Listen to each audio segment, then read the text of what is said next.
Hello everybody, this is Gamer. Welcome back to another episode of the expanded series. We have now finally entered what could be the final month of this challenge. We are now in winter. We just picked up the magnifying glass and we're just taking a look at some of the community quests. We will take a curious substance as this will reward us with the mini obelisks. Because it was Krobus's birthday, we're going to give him a rabbit's foot as well as a star drop tea, and then it is straight up to the highlands. We're going back into the cave and we're going to free the dwarf, because in the last episode we managed to beat that big pepper Rex up at the peak. We got the golden key and now we can see what this dwarf can offer us. Despite the fact that we're more or less finished with this cave, we still wiped out a huge amount of monsters on our way out because it's just so fun to fight them. We have all of the monster eradication goals done, which is great, so we did achieve the monster slayer hero. Now once we're finished with the mines here over in the highlands, we're going to go straight back to the farm and we are going to farm up huge amounts of starfruit here at the greenhouse. As we can see, all of our fruit trees are ready to go as well, so we will collect all of the fruit. Now a lot of the ancient fruit is also ready to be collected, so we're going to take all of that ancient fruit, put it back into the seed makers, and we will expand up on this greenhouse with huge amounts of additional ancient fruit until it's fully covered with the powerful regrowable crop. But for now, it's going to be more starfruit seeds. We still have a lot more starfruit to harvest over on Grandpa's shed, and all of this starfruit, a lot of it anyway, will be put into kegs. Now eventually, we will dramatically increase the amount of kegs that we do have, so that when we sell the starfruit wine, we will end up making way more money than what we normally make every time we sell it. Speaking of money, we made over 700,000 gold today, primarily from selling starfruit wine and other bits and bobs, including parmesan, apples, nectarines, raw starfruit. The regular starfruit goes for 3,150 gold a piece. It's just very hard to beat something like that every couple of days. So we're going to get Clint now to break open huge amounts of golden mystery boxes in the hopes that we're going to get something really good. Sometimes we can get magic rock candies out of those, and it's really nice when you get that. Using the prize tickets, we're going to get more goodies here. We just picked up another fish smoker. We'll take all the fish smokers now we can get our hands on. We're now going to Ginger Island, and we are going to farm up all of the starfruit here, and all of this starfruit will also be sold for huge amounts of money. We have 2.5 million gold at the moment. Eventually, we will have enough where we can just spam all of the warp obelisks right down on our farm. Once we're finished with the planting of crops, we're going to visit Key's secret walnut room and take a look at the quests. We have Key's kindness and let's play a game. On this occasion, we're actually going to go with Key's kindness because we really need to get the relationship points up with a lot of the Stardew Valley NPCs, and this quest will force us to do just that, but we also get 40 key gems from it too, and we need key gems to get more of the key recipes. Now before we do anything, we're going to do some bombing here in the hopes to get some artifacts that we need for the museum. Once we're finished with that, we're going to give the pickled cave carrot and the snow yam juice into the raccoon there to complete another quest. The reward was 5 fairy dust. We're going to do some fishing today. There's a lot of fish we still haven't caught, so we're hoping to get a new legendary fish today known as the glacier fish, and we also pulled up the lingcod, which is also a fish we hadn't encountered before. Now this glacier fish, fortunately, was a little bit easier than the previous glacier fishes I have encountered. I didn't have a whole lot of trouble pulling this one up, so I suppose that was a good thing today. When we were finished with that, we headed down to the beach and we also nabbed the squid. We also pulled up the spookfish as well because we needed that for the fishing collection. We made huge amounts of money again today from selling starfruit and a couple of pineapples as well, with some other bits and bobs along the way. The next day we're checking out the auto grabber. As we can see, we've got lots of rabbit's feet. We're starting to get a lot of iridium quality rabbit's feet as well, which is great. Now because it was Linus's birthday, we gave him an iridium quality cactus fruit along with a star drop tea. We're also working on gifts for Susan as well, so we have Susan fully maxed out, which is great. And we're giving gifts to Lance as well, 2 gifts per week, and we try to talk to him every single day as well to get those extra friendship points up. We have Marlon maxed out, which is great. Even if we have a lot of the NPCs maxed out, we're still going to give them love gifts because we have to give a total of 50 to complete the quest. We have a good combination of rabbit's feet, prismatic shards, and we have some other stuff too. For example, we've got peaches for Robin. We also have an orange or 2 for Gus because he loves those. But the rabbit's feet should more or less cover us for the majority of the gifts because we have so many. What's very interesting is that if you bring up the wiki and look at the love gifts you give to each of the Stardew Valley NPCs, the majority of them have loved gifts that are quite easy to obtain. For example, Did you know Pam loves parsnips? They're very easy to get. Krobus loves horseradishes. Sandy out in the desert, she loves daffodils. So it's always worth noting that, because when you start a new file, if you start accumulating a lot of those love gifts very early on in the challenge, it can make life very easy for you later on, especially when the birthdays pop up. The other great thing about making great friends with all of the Stardew Valley NPCs is that they will occasionally send you gifts in the mail. And I believe that's how a lot of people complete the community centre early. It's by befriending people, getting them up to a certain heart percentage, and then there's a chance they can get very specific items in the mail. For example, Demetrius, I believe, and I think it's Demetrius, may send a Nautilus shell, and that's needed for one of the community centre bundles. Now we do have a long ways to go with Gunther. You can't get relationship points up with him in the vanilla Stardew Valley. You can only do it in Stardew Valley Expanded. Because of this, I'm hoping when we do get his relationship points up a little bit more, it might unlock new Stardew Valley Expanded content. A hilarious scene here with Marnie. We got enough friendship points to get into her room to get the underwear. When we talked to her, she goes, "You can buy it from me, of course." Now obviously she's not pointed to the underwear, but it was just the way it lined up. I just thought it was hilarious that maybe, just maybe, Marnie is trying to sell off Mary Lewis's underwear.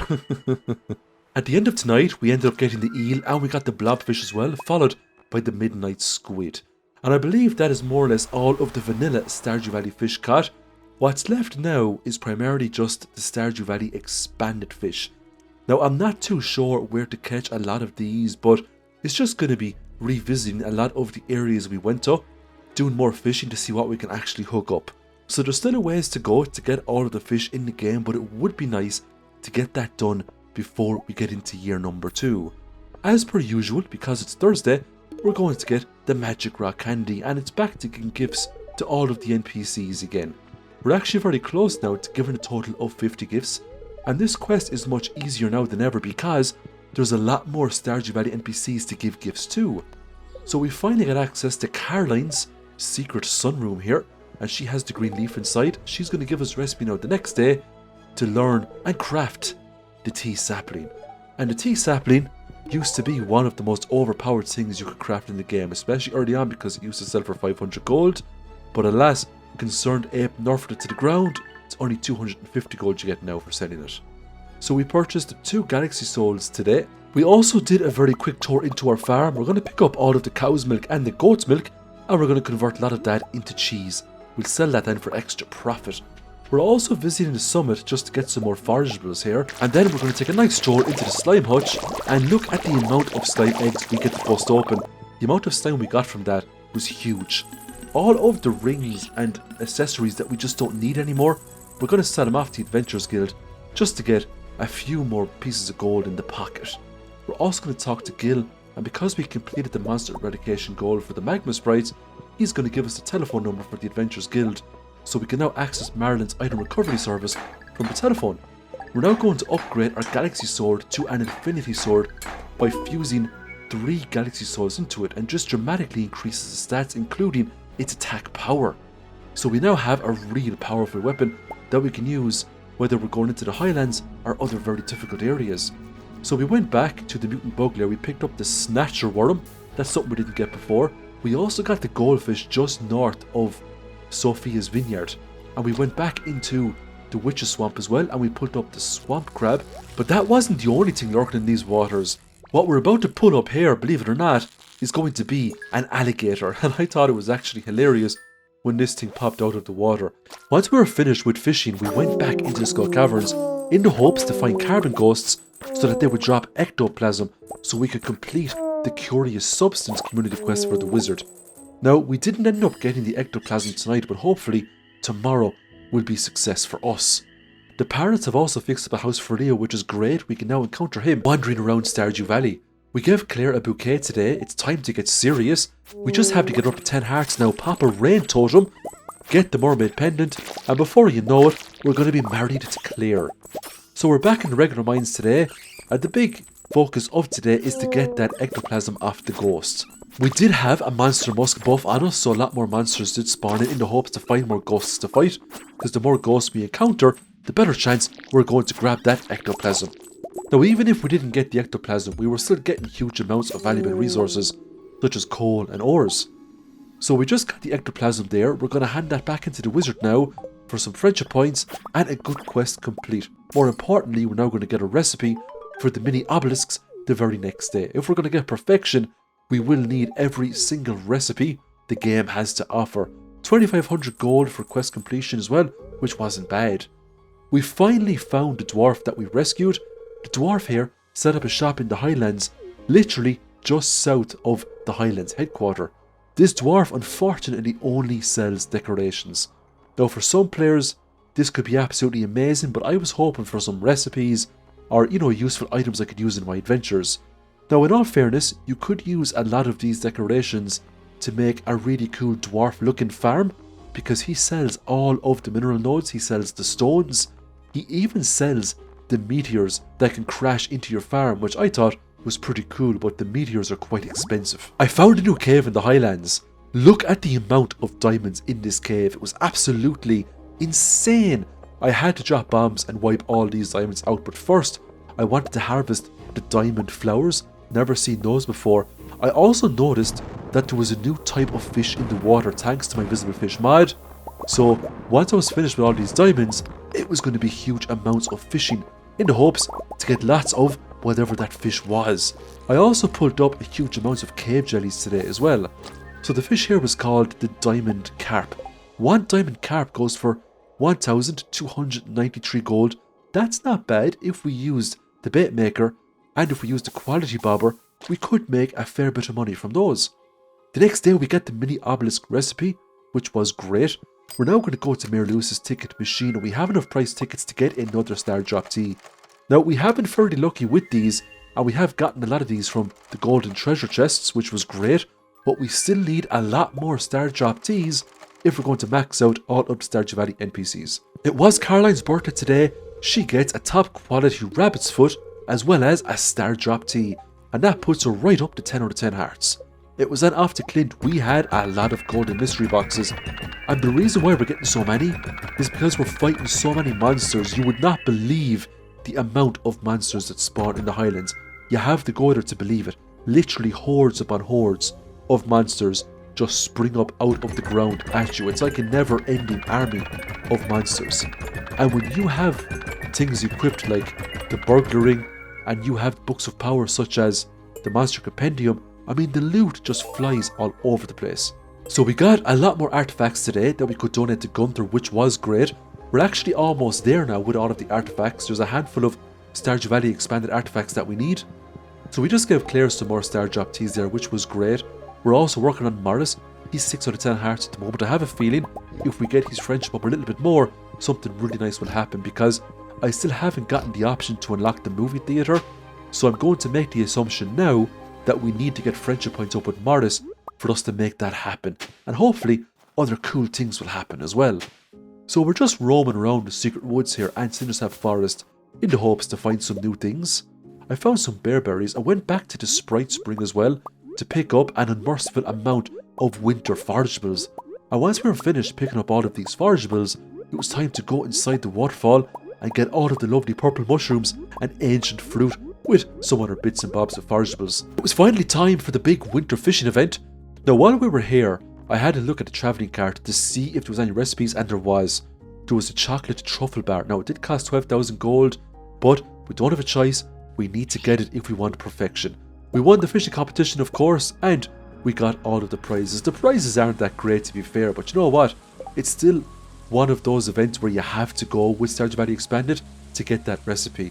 I also finally hauled up another amber. We will absolutely donate that one to the museum. And I also picked up a rusty shield. The rusty shields are actually pretty common around this area, especially around the Adventurers Guild. It was time to collect some rewards from Gunther. We got another magic rock candy, which was great because we're after donating so many items. I believe it's over 100 to get that. We're now finally going to finish off our haul. That's going to be upgraded all the way to Iridium. Because today is raining, we're going to get a mermaid's pendant. And if you're wondering how we got it to rain in winter, it's because we popped the rain totem. It's time now for another community quest. We're going to go with Robin's project and collect 80 pieces of hardwood. That will be simple when you take a look at all of the areas we can explore to get hardwood. So we're finally talking to Claire today. We've maxed her out, given her the mermaid pendant, and we are going to have a wedding in just a couple of days, which is great. Because we have the funds, we're now going to go to the Wizard's Tower and we're going to get all 4 warp obelisks. We're going to start with the island obelisk, then we're going to get the one for the desert, then we're going to get the one for the beach, and we're going to get the one for the mountains. And that's all 4 warp obelisks ready to go. And that will give us a lot of perfection percentages as well, which is nice. The next thing we're going to get now with our money will be the gold clock, so we just have to save up to 10 million gold and we get that no problem. We're finally getting around to smoking up all of the Legend 2s that we pulled up a while ago. We're also going to smelt up huge amounts of bars here too, because we need all these to craft tappers, to craft kegs, to craft huge amounts of things. So we're just kind of going to go between the fish smokers and the furnaces so we can just accumulate huge amounts of resources. Now all those Legend 2s will be sold because we now have the artisan perk, so we're going to get 40% more for those. They also benefit from the angler perk as well, where fish are worth 50% more, so they just go for insane amounts of money. So we're back up now again, 2.7 million. Look at these smoked Legend 2s. 31,499 gold for each one, they're just gold star quality. The next time we get that quest, we'll use the quality bobber, they'll be iridium quality, we'll get way more money. We also got a visit from the wizard, and he wants to teach us a little bit more about magic, so when we have time, we'll head down to the wizard's tower to learn what it is the wizard wants to teach us. Now, in terms of Robin's quest, the resource rush, we actually had a lot of mahogany trees grown on the farm already, so we're going to cut down all these trees. Once we get 80 pieces of hardwood, we will donate that to Robin. We'll keep the rest ourselves for future projects. So we have over 300 pieces of hardwood there. We gave an 80, got 2,000 gold. In my opinion, it's not worth 2,000 gold for what you give, but the recipes are still important. We're now going to get Robin to upgrade our house, and we're going to bang out a huge amount of mushroom logs, 27 in total, just to kind of get more variety of things on the farm. It's time for another key quest. We're not going to do Key's crop. Not a hope. Not worth it, we don't have the space. We're going to play. Let's play a game and get 50,000 points in the Junimo card again. So the wizard is going to teach us some special magic here. It's going to be called warp magic. In order for us to warp, we have to access a new location that the wizard was kind enough to set up for us. This is known as the Enchanted Grove, and over time we're going to fill this grove up with warp points. The first warp point is going to bring us directly to the wizard's tower, which is absolutely fantastic. Over time we will unlock more warp points to make life easier for us. We'll get one to the farm, we'll also get one to the Adventurers Guild, and we'll get a few others as well when we get to the newer locations that Stardew Valley Expanded has to offer. The warp point to the wizard's tower is especially handy because there is no kind of other short way you can get down to the wizard's tower. It's just stuck right down at the bottom left hand side of the map, you know? And that's why the wizard is always one of the last NPCs I end up maxing out with friendship. We can also occasionally pick up these dewdrop berries and they give amazing buffs. When we visited the Adventurers Guild, Marlon noticed we had the Enchanted Grove set up. He gave us a green rupee, which allows us to activate another warp point right beside the Adventurers Guild, which is very handy indeed. Now when we're finished with the Enchanted Grove tonight, we're going to go back to the farm and we're going to do some serious farm cleanup. All of these quality sprinklers need to go. If we end up playing a second year of this challenge, mark my words, we'll be using iridium sprinklers so we can make full use of the space on this farm. This farm is absolutely huge. The only thing that's really holding us back, believe it or not, are battery packs. Now, I collected a lot of battery packs over the past couple of seasons, especially summer. I have a lot there, but I need a lot more if I want to automate watering all throughout the farm. Now, we're going to play Junimo Kart before we end the challenge because there was a little bit of time left in the day. I ended up getting a new personal record with Junimo Kart tonight. I scored over 71,000 points, which was absolutely insane. I never get this far. So thanks again everyone for watching my Stardew Valley Let's Plays. We're almost finished this challenge, which is very exciting. I cannot wait to get to the end of it and start something new. Rest assured, big Stardew Valley challenges are coming your way. They're going to be very impressive, so keep tuned and make sure you subscribe to the channel and hit the notification icon so you don't miss out when those big videos land. Thanks again everyone, and I'll see you very soon in the next video. Hello everybody, this is GamerGar. Welcome back to another episode of the expanded series. We are now in the second week of winter. We're almost finished the first year. It's going to be so interesting to see what we can achieve before we get into year number 2. Now, I have been saying throughout this challenge, is it possible to get perfection in year 1? Thanks to a lot of people from the comments, I now know that it isn't. we do have to wait until year 2 and year 3 for certain events to transpire. Of course, we could get perfection waivers, but I feel that would just ruin the challenge, and we've already gotten our fair share of waivers in the past couple of challenges, so for now, we are going to go with natural perfection. So we're just going to get into the casino today just so we can pick up the alien rare crow, because we need to get all the rare crows so we can get the deluxe scarecrow. That's a craftable that we need in order to get perfection. Now, we actually made a bit of a boo-boo in fall. We forgot to go to the Halloween event, so we never picked up the witch rare crow, so we will have to grab that next time round. Now, when I went into the club here, I noticed a statue of treasure. Correct me if I'm wrong in the comments, but I don't think you can get this without the expanded mod. If you can, I totally sidetracked it. So we are going to go for the alien rare crow and the statue of treasure, because I'm really curious as to see what that actually does. So I just kept betting 100 here on the slot machines. I was winning more times than not. Eventually, I got some really good combinations. I got 3 melons there. That shot me right up to 22,700. That was enough to get the alien rare crow as well as the statue of treasure. Now, this statue of treasure is absolutely amazing. It's not to be underestimated. This beauty gives you 1 artifact trove every single day. After that, we get a cool cutscene here where we get to visit Claire's house. Now, you can't visit this house manually. This is just through a cutscene. As far as I'm aware, you can only get this house through a cutscene, but it might change in the future. So Claire wanted you over for dinner. We will lend a hand at the kitchen, of course, and this is one of the things I love about Claire's character. She's just so calm, so natural, so down to earth. There isn't any, huge amounts of drama with her, and that's one of the main reasons I decided to marry this character. But I suppose the other reason would be that I just wanted to see what it would be like post-marriage as well, to see what kind of cutscenes we get. There will come a time where we will give all of the Stardew Valley expanded NPCs a chance. We will give Lance a go, we will download the mod and we'll give Morris a go, and we'll give some other people a go as well. So for now, we're going to go back into the volcano dungeon and we are detonating nodes. Cinder shards is what we're looking for because we want to do more enchanting, we want to do more ring combinations. When I went up here to the chest, I picked up dragon scale boots. These were badly needed. That extra defense is something we really need. It was then finally time to get married to good old Claire. Life is going to be different from now on, and if we can have a couple of babies, that'd be great as well. The main reason we need to get married is because we need to grab that star drop. All the star drops are needed for perfection. Now, before we could enjoy our happily ever after, we got a cutscene here inside our enchanted grove, where a new NPC comes to visit us. Her name is Camilla, and Camilla resides over in a place called the Crimson Badlands, and that is a new location we get to explore in the next couple of days. And let me tell you something, if you think the Highlands was hard, the Crimson Badlands is a fierce, harsh place as well. Enemies pop up out of the ground all over the place. There's a lot of very interesting locations we get to explore here. There's also a lot of NPCs we can interact with, but so far I haven't found any NPCs I can do relationships with. So you can talk to lots of people, but they don't have relationship statuses, so you can't give them gifts or things like that. Because we've made over 10 million gold in total, Mr. Key sent me a piggy bank.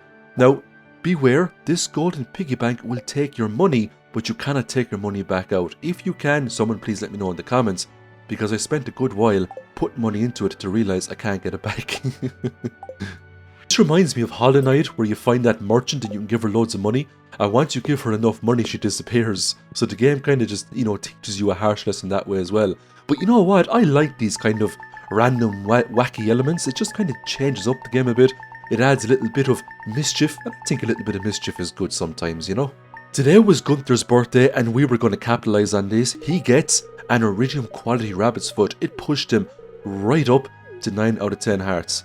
I was thinking about giving him a star drop tea, but I decided not to because he only had 1 heart to go, and all we have to do is give him a couple of more gifts, talk to him a few times, and that'll be it. So we made a new ring here, a crab shell ring combined with a slime charmer ring. This is going to come in oh so handy for the Highlands and for the Crimson Badlands. The slime charmer ring will make us immune to all slime damage, and the crab shell ring combined with the dragon scale boots that we got will dramatically increase our defense, and we need that because some of the monsters here hit so hard. We picked up a schedule here. This is the Galdern Outpost shop schedule. We have Alicia, Camilla and Isaac, and they sell all different things, and it just tells you when they pop up. And a lot of them sell potions and elixirs that can give you some crazy stat increases, so it's definitely worth our time to come back here every couple of days and interact with all of the different NPCs you can talk to. Now, we're using the Rod of Ice out here because it immobilizes enemies. This is one of the best trinkets I find if you're fighting a lot of tough monsters and you don't want them to get too close. But what I also found from doing the Highlands was that I was missing a lot of enemies, and the Rod of Ice was really helping me out, so those enemies weren't getting too close, they weren't wiping my health out, and I just wasn't taking huge amounts of life elixirs every couple of seconds. Now, while I was here, I pulled up the map, and there's a big castle village up there. I, for the life of me, could not find a way into this village. So, hopefully, in the future, I'll be able to get in there and explore all of the new additions that this mod has to offer. If you can't get into the castle village, just let me know in the comments, because I think I read somewhere a while back before I started this mod that the mod wasn't fully finished, and the developers of this mod were creating new assets to put into it. But if you take a look at this wall, it's absolutely huge. The door is really cool. It has all these little icons in front of it going around in a big semicircle. So it would be really nice to get in there to see what's up with it. The magical barrier prevents you from entering Castle Village. So maybe one of these days we can get rid of that magical barrier and we can go inside. I suppose the reason why they have a magical barrier up is because there's just huge amounts of monsters out here, including undead adventurers as well that we get to slay. Those scorpions that pop up out of the holes are absolutely no joke.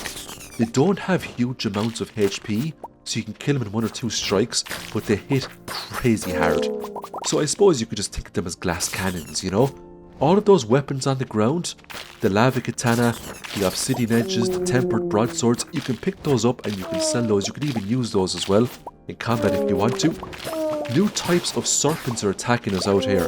That was like a shadow serpent or a void serpent. They hit hard, they have lots of HP. Now that big one there, I think that spawns every single day. It has a crazy amount of HP and it hits quite hard. What I don't like about it is that when you start whacking it, similar to when you whack the large serpents in the hardened versions of Skull Caverns, it starts to float away. So it's kind of hard to stack on huge amounts of damage and kill it within a few seconds. Now look, eventually I did kill it, I just forgot to record when it died, but it dropped the void shard. I don't know what that is used for, but I do know I have to sell at least one of those for the shipping bin collection. I came across a new location here in the Crimson Badlands. This place is called the Iridium Quarry, and as you can see, it's filled up to the top with iridium nodes and meteorites, and we can mine open most of those meteorites. Now as far as I know, I can't get up onto the cliffs, so there's a lot of nodes I can't get. If I can get up higher, someone please let me know. But I spent a good deal of time here with bombs, wiping out all of those lovely iridium nodes. I also found another place here too, which was absolutely teeming with enemies. And there was a cave there, I think it's called a treasure cave, and I really wanted to get inside to see what that place was all about. Now before we can get inside, the game isn't just going to hand it over to us on a silver platter. We had to fight our way through. There was serpents coming at us left, right and centre. There was enemies pouring out of the mines, but once we got in, we got a cool cutscene here. And we got some text to say, "You may just be the one." I imagine this is just Mr. Key talking to us again, you know, because anything mysterious from this game is normally related to Mr. Key. Now all of those treasure chests can be picked up no problem at all. And all you need to get access to the big chest is a prismatic shard. Thankfully, we had one on us from mining open all of the nodes at the Iridium Quarry. When we opened up, we picked up a Galaxy Slingshot. Slingshots are something I don't use that much, but I decided to try that out to see how good it actually was. The next day, Camilla paid us a visit, and she wants to fix up the bridge here, which would give us access to a much larger portion of the farm. I mean, crazy big.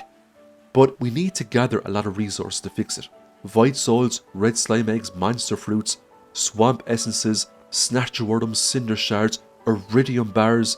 We also need hardwood. So as you can see, we need a lot of stuff. Now I had the hardwood, the iridium bars, the cinder shards, I had the red slime eggs, I just needed a few more void souls. The big thing there, the gate blocker, was the monster fruits. They're in the greenhouse right now and they are growing, they just haven't fully grown yet. So it's just a waiting game now to get that bridge fixed.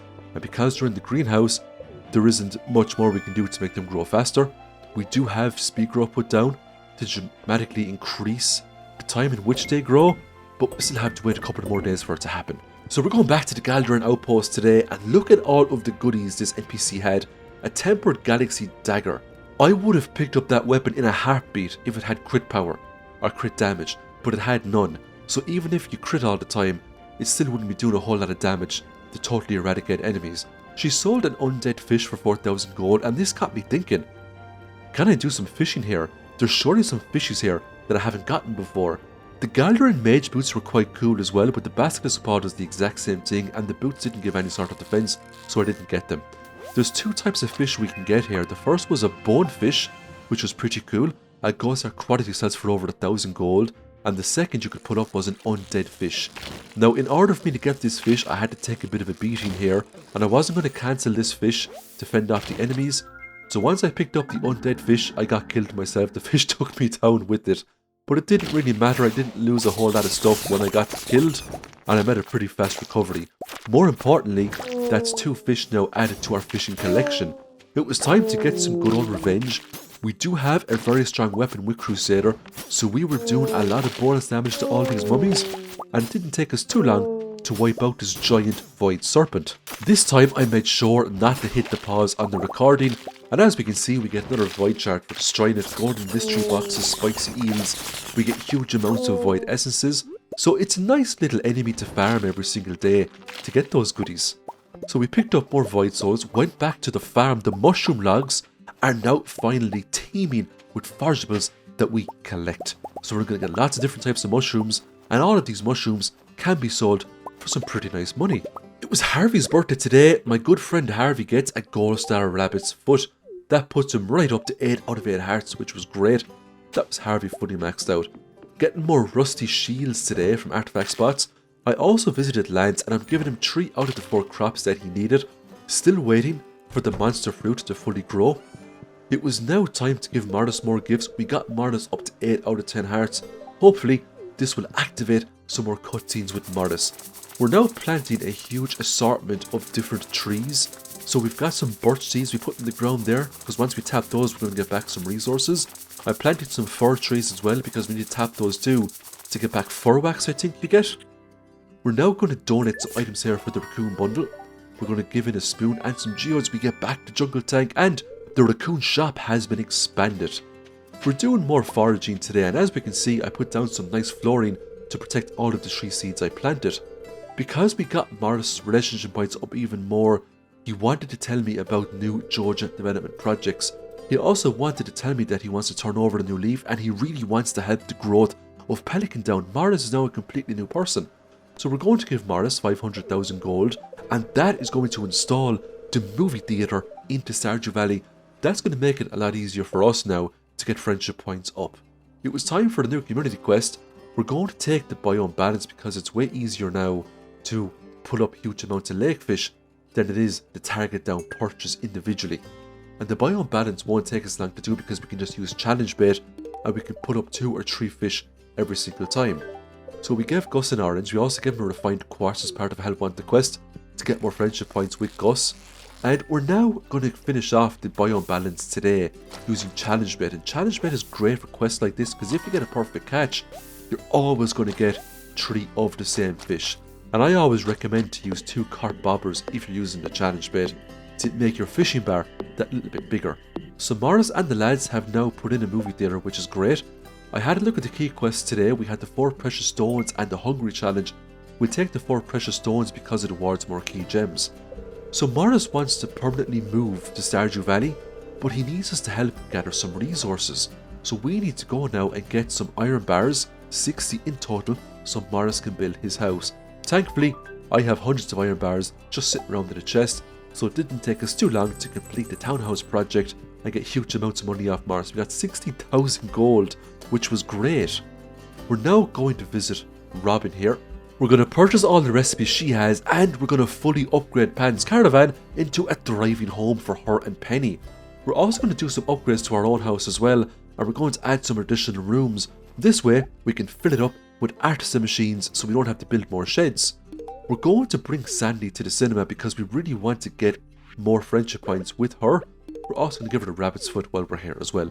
Because she's all the way out in the desert, and I know we can get to the desert pretty easily now, she's one of the NPCs where we just haven't invested a whole lot of time with, so we will try to max her out in the next couple of weeks. Because it's winter, we saw the miracle of Cold Star Ranch. We finally got around to giving Jordy the cauliflower she asked for way back when in spring, So that made Jody happy, which was great. I went to the night market just to see if there was anything that I could get, any sort of recipes that some of these NPCs might have, because we're using the expanded mod if there wasn't. So I just purchased the portrait and I headed off to do other things. I went back down into the Badlands today to get more of those void souls, because I still needed a lot more to fix up the bridge, and I was still waiting for the monster fruit. While I was down here, I wanted to go back into the treasure cave to see if all of those beautiful treasure chests have respawned. Unfortunately, they haven't. However, we could still access the big treasure chest, and we needed a prismatic shard to open it. Unfortunately, we just got back another galaxy slingshot. I thought I might get something different because the chest doesn't go away. Apparently, the galaxy slingshot says that if you put iridium ores inside it, they are given cosmic energy.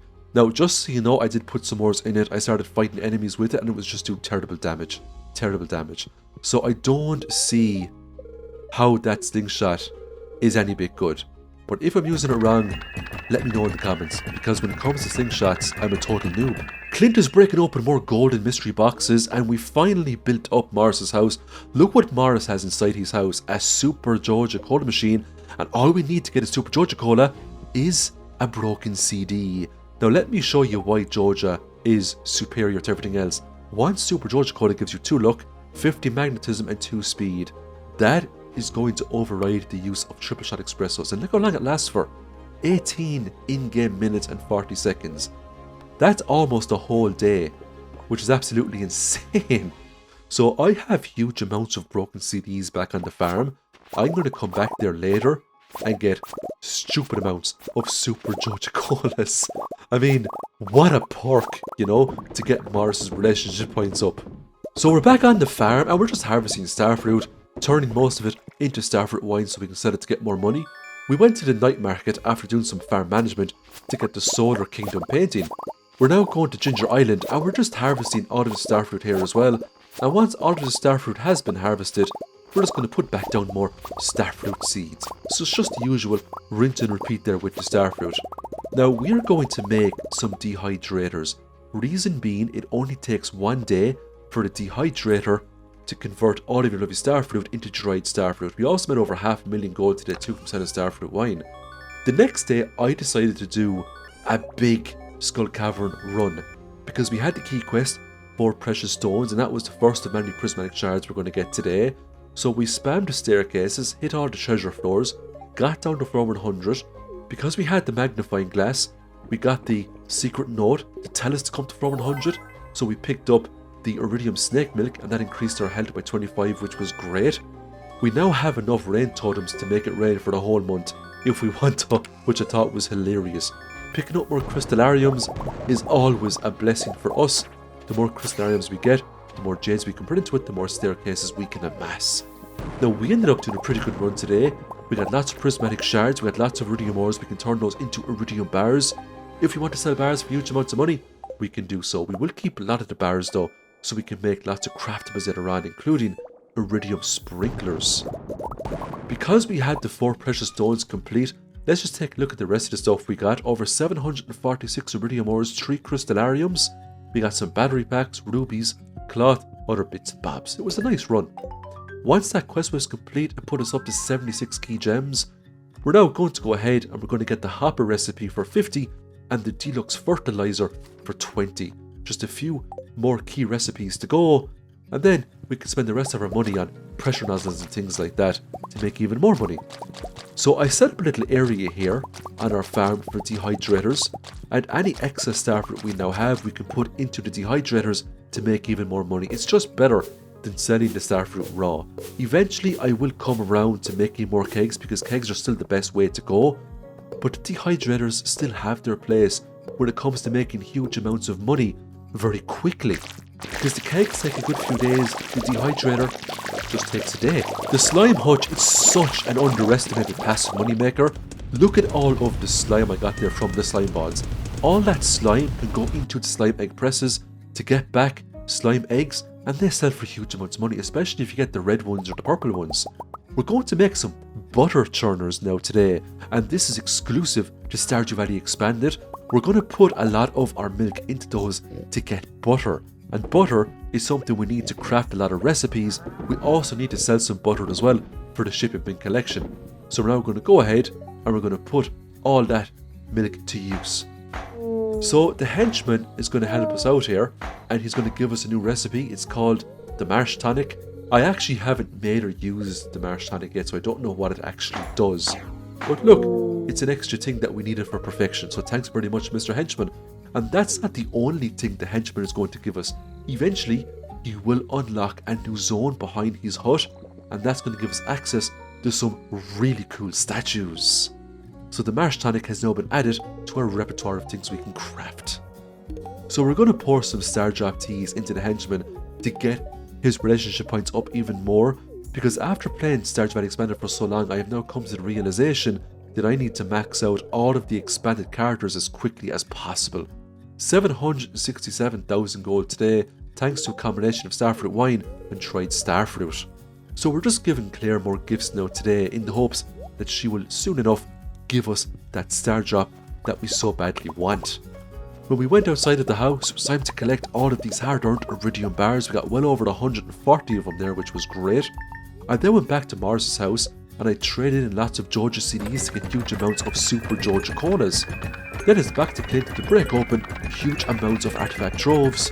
Once we were finished with this, the rest of the artifacts that we needed primarily were Stardew Valley Expanded artifacts. Now we got lucky and we picked up a faded button down here by Shearwater Bridge. We just needed, I think it was the slab or the stone of Yoba, and that would complete the entirety of the museum collection. So we're almost there with that.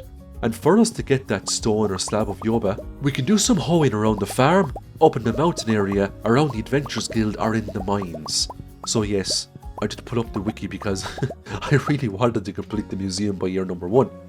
We finally got the monster fruits. That completed the bridge, and we're going to give one more monster fruit to Lance as well. That's going to complete the big quest that Lance gave us, and that is going to give us access to another location. So times are getting exciting. So we are now nearing the end of this Let's Play, but first let's head up to the summit here and pick up more forageables. We got more winter star roses and thistles. I come up here every season just to make sure I don't miss out on anything important when it comes to the shipping big collection. I also went down to the desert here in the hopes to get one of those Yoba stones, but unfortunately it wasn't meant to be. I got everything else except what I was looking for. So the rest of the day is literally spent me running around looking for hoeing spots, and I'm just hoeing them up. I do have the archaeology enchant, which means there's a much greater chance that when I hit a hoeing spot, I will get something that I can use for the museum. Now we do have a good 8 days left before this year is finished, so I'm very hopeful that within those 8 days, I will get the last artifact to finish out the museum. It would be great to get that done before we hit year number 2. That night, the henchman paid me a visit. He wants me to visit him tomorrow in the marshlands so he can show me something cool, and I can tell you right now, it's going to be something awesome.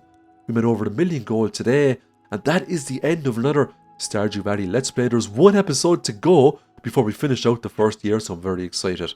Thanks a million everyone for watching these Let's Plays. I really do appreciate you. I hope you have a great week, and I'll see you very soon in the next Stardew Valley challenge. Hello everybody, this is GamerGar. Welcome back to another episode of the expanded series. We have finally gotten the star job off Claire after giving her a huge amount of rabbit's feet. Lance also paid us a visit and he wants to talk to us over on the Ginger Island farm at our earliest convenience. We also got 20,000 gold off Gunther by just playing out a cool cutscene where we escorted him to the mines so he could make some discoveries. Now this week is going to be the final week of year 1 of course, but the amount of things we unlock in this week is just crazy. So Camilla fixed up the bridge. We now have access to a much bigger portion of our farm. Now when I say big, I mean absolutely huge. This is just one area and there's huge amounts of saplings just in the ground waiting to be hauled up. There's also, as you can see, huge amounts of wood and stone. It's just littered all over the place. We're going to have to come back here with mega bombs and just wipe the whole place out. There's also a cave here with no enemies. It's just filled up to the top with copper, different types of materials, iron, gold, magma geodes, you name it, it has it. It's just a real nice cave to go if you need some of the more basic resources if you don't want to do regular mining runs. And I imagine that place fills up every couple of days.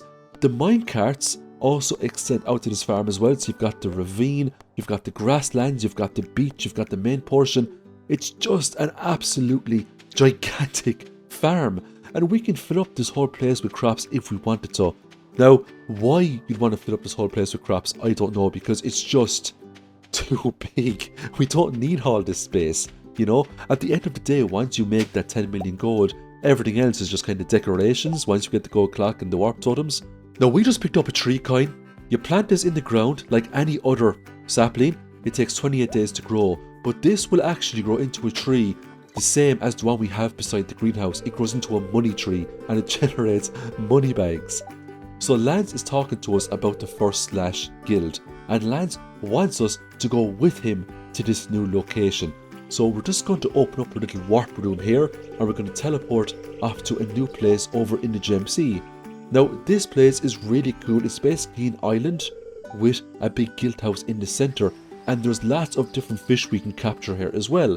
Now, as far as I know, there isn't any sort of quests we can do for the first / all of the NPCs that we're talking to, we can't generate relationships with them, so we can't give them gifts similar to all of the NPCs over at the Crimson Badlands, but that might change in the years to come. We're just going to have to play more of the mod and find out. So the reason why Lance came back here was to show all of his guildmates that he was successful and growing up monster fruits with the help of me, of course. So all of his guildmates are really happy with that, and that's more or less as far as it goes with the guildmates for now. So we finally got the stone of Yoba up here in the mountain area. I was really happy with this. Once that was donated to the museum, we finally got the complete collection achievement, and we get a star drop as a reward. I believe there's just one more star drop we need, and that is from Willy by fishing up every single fish in this game. Now we're very close to doing that, but for now, because it's Sunday, we're going to pop over to the desert trader and we're going to pick up huge amounts of staircases. The next day, Lance paid us a visit again, and he's going to give us a magic relic. He basically gives us an item called a diamond wand. Now, I actually haven't used this on enemies just yet, but apparently, if you hit enemies with it, they teleport away, which is pretty cool. Magnus has also paid us a visit as well, and he just wants us to know that because we now have access to the first / we can use the teleport rune in his place to get to the island anytime we wish, which is pretty cool. Once we teleported back to the island, we picked up a shark tooth, which was a new forageable. We get to ship up for the shipping collection. Now the foraging system works a little bit differently here. Over in Stardew Valley, the forageables accumulate over a good couple of days before they reset when a new week activates. Over here, you have to come here every day to get a new batch of forageables. Lots of new fish here. We just got the torpedo trout there and the daggerfish. They were fairly easy catches. The viper eel was a little bit more difficult. There's also a legendary fish we can get here as well, but first we just pulled up the arrowhead shark. That was a bit of a fearsome battle as well. Now this legendary fish took me 2 attempts. It was a very difficult fish to pull up. This one is called the turret fish, and it sells for huge amounts of money. Turret fish sells for 22,500 gold. We smoked that lovely fish up. It's going to sell for way more. We're now going to explore some of the rooms here in the first / and this room here that we found is actually our room. So we just get a little cutscene here and the guildmaster walks in, and this is a room we can sleep in if we want to pass through a day, which is really nice. We get a very nice cozy scene here with the guildmaster, and she just tells us a bit about the torpedo trouts, that they're really dangerous, and that we're really curious and we can use the spare room if we like. She also says that there isn't a whole lot to do around here except fishing and foraging and chatting up folks, but I'm hoping in year number 2 that might change and we can do a little bit more. This is just a quick look at our fishing collection. We're missing 2 fish. The first one is something we can get right now if we want, the baby Lunaloo. The second fish, I think it's called a kitty fish or something like that, and we can't get that until we activate a cutscene with Camilla here in fall. Speaking of Camilla, we went back to the Crimson Badlands, and she is selling lots of really cool elixirs that give some of our stats huge increases. We're also talking to Lance too. He's up at the very top of the tower here as well. Now, we're not really going to do much Crimson Badlands today because I feel like we've done everything we can do out there. So we are going to go back down to the stores, respec our fishing to increase the odds of putting up fishing treasure chests. We're also going to take on some more key quests. We're going to do Key's Cuisine because we do have a lot of coffees accumulated from wiping out huge hordes of enemies. We're also going to do some fishing over on Ginger Island to pick up that baby Lunaloo just to get that fishing collection done.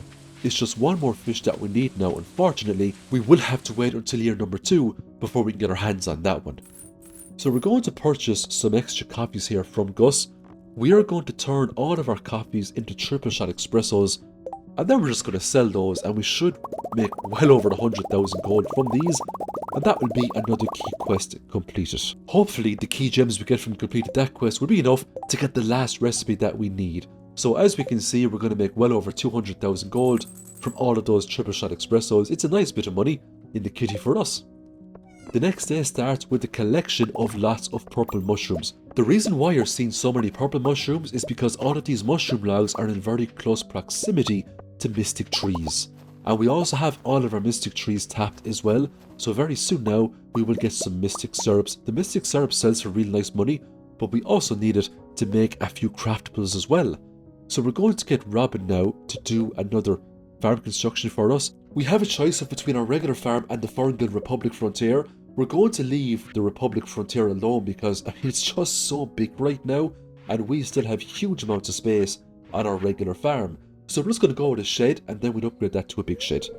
The Henchman is now going to show us something really cool. Because we completed the Henchman's quest, and because we have gotten the Henchman's relationship points up really high, we now have access to some really cool statues here. And these statues are things you actually can't access in any other place. And all of these statues can give you really cool buffs. So we're going to check out each one. There is a total of 5 statues we can look at. 4 of the 5 statues can do really cool things. I just don't know what statue on the left there does. So for Dark Shrine of Money, 20 supernatural goo will give us 1 tree kind. We have tons of supernatural goo from wiping out the monsters here, so we're going to get lots of tree kinds for that. The Dark Shrine of Moss requires a gold card that removes all moss. The Dark Shrine of Invasion is really cool. Armies of monsters invade the valley at night. That's something we might do soon just to see what that looks like. I don't know what the Shrine of Betrayal does. It just says it's looking through you. And the Dark Shrine of Life is pretty cool as well. 15 pieces of sludge in exchange for 1 life elixir. So because it was Leah's birthday today, we just maxed her out. And we're also working on good old Andy here. We still need to get Andy up to 10. And who knows, he might give us some really good perks as well. We're also working on Sophia, and we also have her maxed out too, which is great. Krobus is also maxed out. So in terms of Stardew Valley friendships, we're more or less there with a lot of the villagers.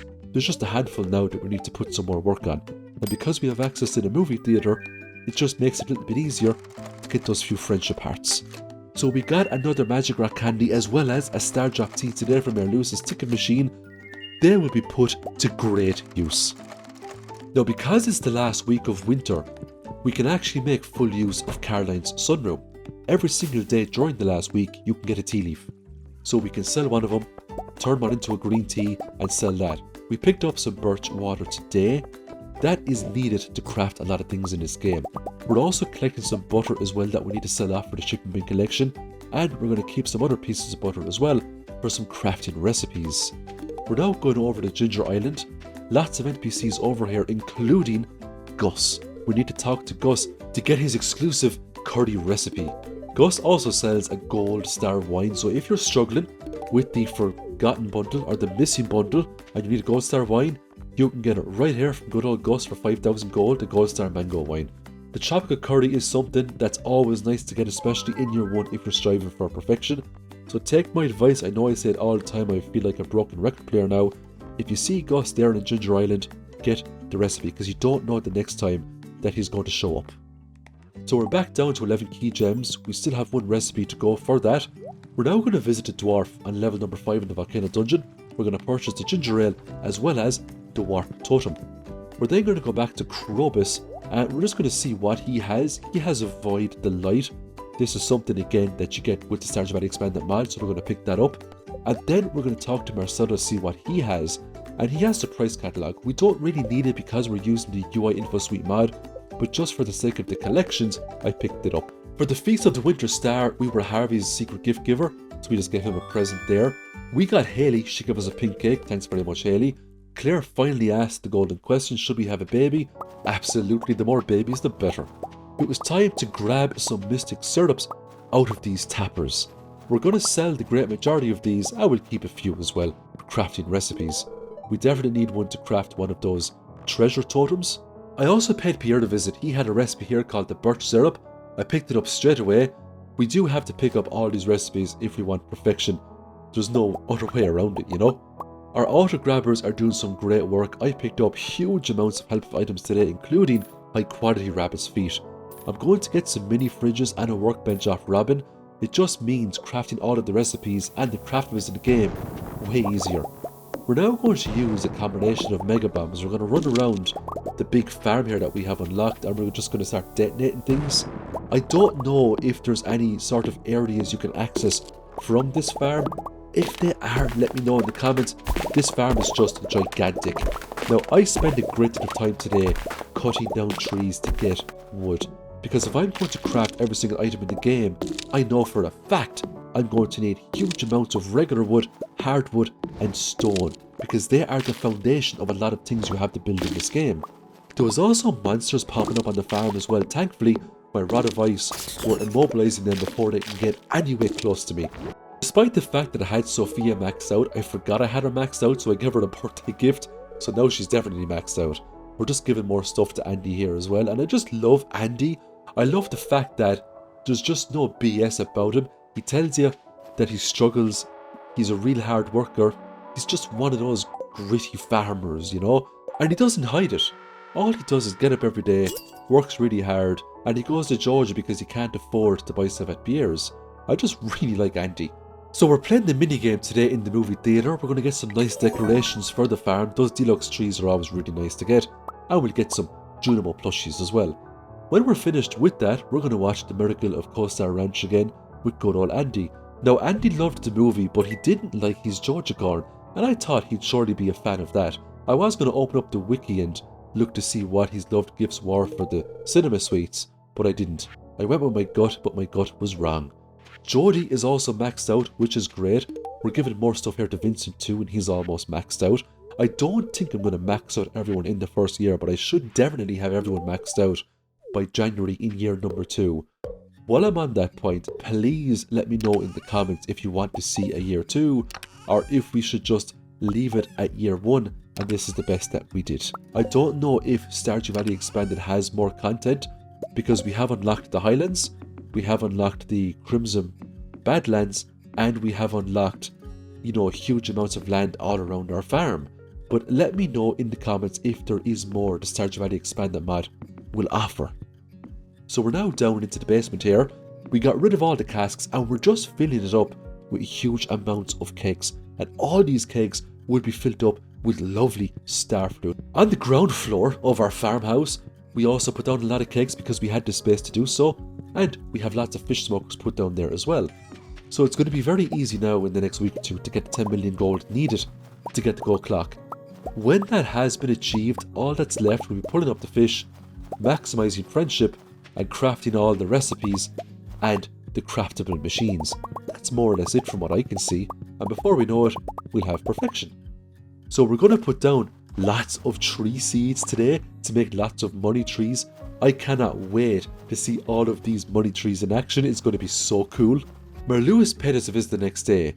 He gave Robin a blueprint to make a winery. It's very expensive, 500,000 gold, 30 kegs, 25 iridium bars, 200 hardwood, but it ages your wine 15% faster. I thought that was really cool, so that is something I'm going to put on the farm straight away. Now it will take a few days to build. It'll take 7 days in total, a whole week, so we're not going to see it in this video unfortunately. And the limit for this winery is 1, so we can just have 1 of these structures on the farm. But we're still going to go ahead and build it because this is something I've never experienced before, and I just cannot wait to see how much space you're going to get inside it. Once we were finished with the creation of this building, it was off to George with the help wanted quest. George was looking for an emerald, so we're going to give him the emerald straight away, complete the quest, and that was George maxed out, 1 less NPC to worry about. Today we're getting more birch water, and we're also getting maple syrups today as well, but we still haven't got any of the wax. That takes a really long time to get. So we're finally on the last day of year number 1. We got a total completion of 56%. If we kind of dug our heels in more and got the 10 million gold, we could have got the gold clock, pushing it up to 66%. We also could have made a lot of crafting recipes and cooking recipes to push it up even more. For some reason, and this is where I'm rightly confused, Great Friends is only on 58%, despite the fact that we have almost all of the current NPCs maxed out. This leads me to believe that there's a lot more of this expanded mod I haven't discovered yet. So I just want to give a huge shout out to all my channel members and everyone that has watched this Let's Play. Thank you so much. I really appreciate you. I cannot wait to jump into the next Stardew Valley video, but let me know in the comments if you want to see a continuation of the expanded mod, and I hope you all have a fantastic week.